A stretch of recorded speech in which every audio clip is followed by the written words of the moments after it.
August 15 లోపు 2 లక్షల వరకు పంట రుణాల మాఫీ అమలుకు విధి విధానాలపై తెలంగాణ ప్రభుత్వం కసరత్తు చేస్తోంది. అర్హులైన వారికే రుణమాఫీ వర్తింపజేసేందుకు అధికారులు వివిధ ప్రతిపాదనలను సమర్పిస్తున్నారు. పాస్బుక్లు, రేషన్ కార్డులను ప్రామాణికంగా తీసుకోవాలని తాజాగా వారు ప్రభుత్వాన్ని సూచించినట్లు తెలుస్తోంది. ఎంపీలు, ఎమ్మెల్యేలు, ఎమ్మెల్సీలు, ఆదాయ పన్ను చెల్లించేవారు, ఉద్యోగులను దీని నుంచి మినహాయించాలని మంత్రిమండలి సమావేశ ఎజెండాలో ప్రతిపాదించినట్లు సమాచారం. పంట రుణాల మాఫీపై ఈ వారంలో సమావేశం నిర్వహించాలని ప్రభుత్వం భావిస్తోంది. దీనికి సంబంధించిన పూర్తి సమాచారం ఇవ్వాలని ఆదేశించడంతో వ్యవసాయ అధికారులు 2 లక్షల రుణమాఫీల వరకు రుణాలు తీసుకున్న వారి జాబితాను బ్యాంకుల నుంచి తెప్పిస్తున్నారు. మరో 2-3 రోజుల్లో ఈ జాబితా అధికారులను చేరనుంది. ఈలోపే రుణమాఫీని ఎవరెవరికి అమలు చేయాలనే దానిపై వ్యవసాయ శాఖ వివిధ ప్రామాణికాల ప్రాతిపదికన విస్తృత స్థాయిలో అధ్యయనం చేస్తోందని ప్రభుత్వ వర్గాలు తెలిపాయి. ఇక ఇదే అంశంపై మరిన్ని డీటెయిల్స్ మా ప్రతినిధి శ్రీచరణ్ అందిస్తారు. శ్రీచరణ్, ప్రభుత్వం రుణమాఫీలపై తీసుకుంటున్న చర్యలేంటి? డీటెయిల్స్ ఇవ్వండి. ఆగస్ట్ 15 లోపల 2 లక్షల రుణమాఫీ, పంట రుణాలకు రుణమాఫీ చేస్తామని కాంగ్రెస్ గవర్నమెంట్ ప్రామిస్ చేసింది. ఎలక్షన్ల సందర్భంగా కూడా ముఖ్యమంత్రి రేవంత్ రెడ్డి పలు వేదికలపైన కూడా ఆగస్ట్ 15 లోపల ఖచ్చితంగా రుణమాఫీ చేస్తామని ప్రామిస్ చేశారు. సో ప్రస్తుతం ఇప్పుడు రుణమాఫీకి అమలుకు విధి విధానాలపై రాష్ట్ర ప్రభుత్వం కసరత్తు చేస్తుంది. అర్హులైన వారికి రుణమాఫీ వర్తింపజేసేందుకు అధికారులు వివిధ ప్రతిపాదనలు కూడా సమర్పిస్తున్నారు. పాస్బుక్ లో రేషన్ కార్డులు ప్రామాణికంగా తీసుకోవాలని తాజాగా అధికారులు ప్రభుత్వానికి సూచించినట్టు కూడా తెలుస్తోంది. ఎంపీలు, ఎమ్మెల్యేలు, ఎమ్మెల్సీలు, ఆదాయ పన్ను చెల్లించేవారు, ఉద్యోగులు దీని నుంచి మినహాయించాలని కూడా మంత్రిమండలి సమావేశ ఎజెండాలో కూడా ప్రతిపాదించినట్లు కూడా చర్చ నడుస్తోంది. పంట రుణాల మాఫీపై ఈ వారంలో సమావేశం నిర్వహించాలని ప్రభుత్వం భావిస్తుంది. దీనికి సంబంధించిన పూర్తి సమాచారం ఇవ్వాలని ఆదేశించడంతో వ్యవసాయ శాఖ అధికారులు కూడా 2 లక్షల రూపాయల వరకు రుణాలు తీసుకున్న వారి జాబితాను బ్యాంకుల నుంచి కూడా తెప్పిస్తున్నారు. మరో 2-3 రోజుల్లో కూడా ఈ జాబితా అధికారులకు చేరనుంది. ఈ లోపే రుణమాఫీని ఎవరెవరికి అమలు చేయాలనే దానిపై అగ్రికల్చర్ డిపార్ట్మెంట్ వివిధ ప్రామాణికాల ప్రతిపాదనను కూడా విస్తృత స్థాయిలో అధ్యయనం చేస్తుందని కూడా ప్రభుత్వ వర్గాలు పేర్కొంటున్నాయి. అయితే రైతు బంధు పథకం కింద రాష్ట్రంలో 66 లక్షల మంది లబ్ధిదారులు ఉండగా రూపాయలు 2 లక్షల రుణాలు పొందిన వారు దాదాపు ఇంతమంది ఉంటారని అధికారులు భావిస్తున్నారు. అయితే 66 లక్షల మంది రైతు బంధు బెనిఫిషరీస్ ఉన్నప్పటికీ దీంట్లో 47 లక్షల మంది మాత్రము యాక్టివ్ గా ఫీల్డ్ లో ఉన్న రైతులుగా కూడా, అంటే వాళ్ళ పొలాల్ని వివిధ పంటలు సాగు చేస్తున్న వారిని కూడా గుర్తించారు. ఈ మిగతా 19 లక్షల మందికి సంబంధించి అవి కొంతమంది కూడా కౌలు రైతులకు ఇచ్చి తమ పట్టణాల్లో కూడా స్థిరపడ్డారు. సో ఈ 47 లక్షల రైతులపైనే కూడా గవర్నమెంట్ ఎక్కువ ఫోకస్ పెట్టిందని చెప్పాలి. అధికారులు కూడా ఇదే భావిస్తున్నారు. రైతు బంధు లబ్ధిదారులు దాదాపు 6 లక్షల మందికి పట్టాదారు పాస్బుక్లు కూడా లేవు. వాటిని ప్రామాణికంగా తీసుకుంటే కొందరికి ఇబ్బంది కూడా కలుగుతుంది. ఎందుకంటే ఎంఆర్ఓల స్థానిక ఎంఆర్ఓల తప్పిదాల వల్ల ఓవర్ నైట్ రికార్డులు మార్చడము.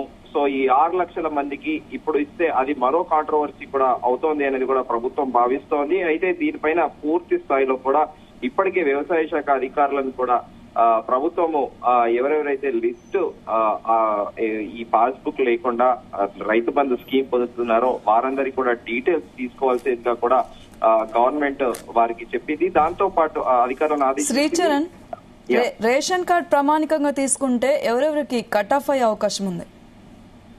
ఇక్కడ రేషన్ కార్డ్ ఇష్యూ కాకుండా పాస్బుక్లు కూడా దాదాపు 6 లక్షల మందికి పట్టాదారు పాస్బుక్లు లేవు. కానీ పహానీలలో వాళ్ళ పేర్లే ఉండడంతో వారికి కూడా నేరుగా రైతు బంధు స్కీమ్ పడుతోంది. ఇప్పుడు రైతు బంధు స్కీమ్ అనేది బేసిక్ గా బ్యాంకులలో, డిఫరెంట్ బ్యాంకులలో ఒకటే కుటుంబంలో ఒక 15 ఎకరాలు 20 ఎకరాల భూమి ఉంటే యజమాని ఏ బ్యాంకు నుండి తీసుకుంటారనేది కన్సిడర్ చేస్తారని కూడా ప్రస్తుతం ఒక చర్చ నడుస్తోంది. ఒక్క బ్యాంక్ లో తీసుకుంటే అది గ్రామీణ బ్యాంకా లేకపోతే నేషనలైజ్ బ్యాంకా, దేనికి కూడా అనుసంధానం చేయాలనేది కూడా ప్రభుత్వం ప్రస్తుతం దానిపైన కసరత్తు చేస్తోంది. ఈ కసరత్తు అనంతరం కూడా దీనిపైన ఒక గైడ్ లైన్స్ కూడా ఫ్రేమ్ చేసే అవకాశం ఉంది. అయితే మనం సబ్జెక్ట్ కి వస్తే ఈ కౌలు రైతులు, రైతు బంధువుల్లో కూడా మనం ముందుగా అనుకున్నట్టు 6 లక్షల మందికి పట్టాదారు పాస్బుక్ లేవు. వాటిని ప్రామాణికంగా తీసుకుంటే రుణమాఫీ లబ్ధిదారుల సంఖ్య దాదాపు 60 లక్షలకు కూడా పెరుగుతుందని అధికారులు చెప్తున్నారు. మరోవైపు కుటుంబంలో 60 లక్షలకు తగ్గుతుంది. మరోవైపు కుటుంబంలో ముగ్గురికి కూడా రైతు బంధు వస్తోంది. వారందరికీ కూడా రేషన్ కార్డులు లేవు. కుటుంబ పెద్దకు మాత్రమే ఉంది. రేషన్ కార్డు నిబంధన పెడితే కుటుంబంలో రైతుకు మాత్రమే రుణమాఫీ వర్తిస్తుందని, తద్వారా మరో 18 లక్షల మందికి తగ్గే అవకాశం ఉందని కూడా అధికారులు నివేదిస్తున్నారు. మరోవైపు ప్రభుత్వ ఉద్యోగులు, ఆదాయ పన్ను చెల్లింపుదారులు, ఎంపీ, ఎమ్మెల్యేలు, ఎమ్మెల్సీలను మినహాయిస్తే మరో 2 లక్షల మంది కూడా తగ్గుతున్నారని కూడా చెబుతున్నారు. ఇలా పాస్బుక్, రేషన్ కార్డు, ఆదాయ పన్ను చెల్లింపుదారులతో పాటు ఉద్యోగులు, ప్రజాప్రతినిధులు తొలగింపు నిబంధనల వల్ల 40 లక్షల మంది మేరకే రుణమాఫీ పథకం పరిధిలో వస్తారని కూడా అధికారులు ఒక నివేదిక ఇస్తున్నారు. ప్రస్తుతం రాష్ట్రంలో 36 లక్షల మందికి పీఎం కిసాన్ సమ్మాన్ నిధి పథకం కింద కూడా సహాయం అందుతుంది. రుణమాఫీ కోసము ఈ పథకం ద్వారా విధి విధానాల మీద కూడా చర్చ నడుస్తున్నా ఆ నిబంధనలను యథాతథంగా కూడా దానికి వర్తింపజేయడం ఇబ్బందికరంగా మారుతుందని కూడా ప్రభుత్వం భావిస్తోంది. అయితే ఎప్పటి నుంచి వర్తింపు అనేది కూడా పూర్తి స్థాయిలో క్లారిటీ ఈ నెల 18వ తారీఖున సమావేశం కానున్నారు. ఈ సమావేశంలో పూర్తి స్థాయి డీటెయిల్స్ కూడా వస్తుంది. అయితే మనం ముందుగా అనుకున్నట్టు కూడా కాంగ్రెస్ ప్రభుత్వము అధికారంలో వచ్చిన తేదీని కూడా పరిగణలోకి తీసుకొని అంతకు సంవత్సరం ముందు నుంచి తీసుకున్న రుణాలనే మాఫీ చేయాలని కొందరు అధికారులు కూడా ప్రతిపాదించారు. దానికి ప్రభుత్వం కూడా విముఖత చూపింది. 2018 డిసెంబర్ 12 నుండి తీసుకున్న పంట రుణాలు రెన్యువల్ అయిన వాటికి మాఫీ చేయాలని కూడా ప్రభుత్వం ఆలోచిస్తుంది. దీనికి అనుగుణంగా రుణగ్రహీతుల వివరాలు కూడా సేకరించాలని కూడా సూచించింది. కంప్రహెన్సివ్ రిపోర్ట్ వచ్చాకే రుణమాఫీకి సంబంధించిన పలు ప్రతిపాదనలు కూడా దీనిపైన ఒక గైడెన్స్ ఫ్రేమ్ చేస్తామని కూడా అధికారులు చెప్తున్నారు. దీనిపై మంత్రి మండలిలో పూర్తి స్థాయిలో చర్చించాకే నిర్ణయం తీసుకోవాలని కూడా ప్రభుత్వం భావిస్తుంది. అర్హులకు దీనిని వర్తింపజేయాలనే ఆలోచన కూడా గవర్నమెంట్ ఉంది. అమలు క్రమంలో గ్రామం నుంచి రాష్ట్ర స్థాయి వరకు విజిలెన్స్ సెల్ ఏర్పాటు సన్నాహాలు కూడా ఉన్నట్లు కూడా ప్రభుత్వ వర్గాలు తెలిపాయి. అయితే ఇప్పుడు ఒక చర్చ కూడా నడుస్తోంది. దేశవ్యాప్తంగా కూడా ప్రస్తుతం ఓన్లీ మహారాష్ట్ర గవర్నమెంట్ మాత్రమే ఎక్కడ లేని, మిగతా రాష్ట్రంలో ఎక్కడ లేని విధంగా కూడా మహారాష్ట్ర గవర్నమెంట్ మాత్రమే రైతులకి 2 పంటలకు ఈ సంవత్సరంలో 2 సార్లు ఇన్సెంటివ్స్ గా కూడా వాళ్ళని ఎంకరేజ్ చేస్తూ వస్తోంది.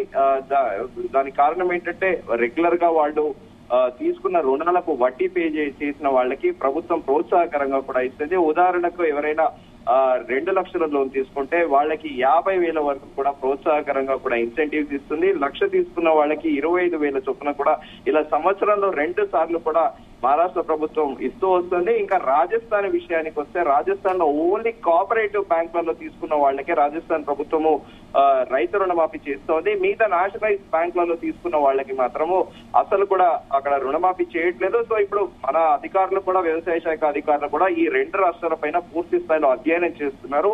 అధ్యయనం చేశాక ఈ ముందుగా కూడా ఈ ఎగ్జామ్షన్స్, ఈ స్లాబ్ లో ఎమ్మెల్యేలు, ఎంపీలు, ప్రజాప్రతినిధులు, అలాగే ఉద్యోగులు, ఐటీ, ట్యాక్స్ పేయర్స్ వీళ్ళందరినీ కూడా ఎగ్జామ్షన్ వీళ్ళందరినీ కూడా తీసేసి ఫైనల్ గా అవుట్పుట్ రియల్ గా ఎంతమంది బెనిఫిషనరీస్ ఉన్నారు అనేది దాని బేస్ గా కూడా రైతు రుణమాఫీ ప్రభుత్వం ఇవ్వబోతోంది అనేది కూడా ప్రస్తుతం చర్చ నడుస్తోంది. సౌమ్య.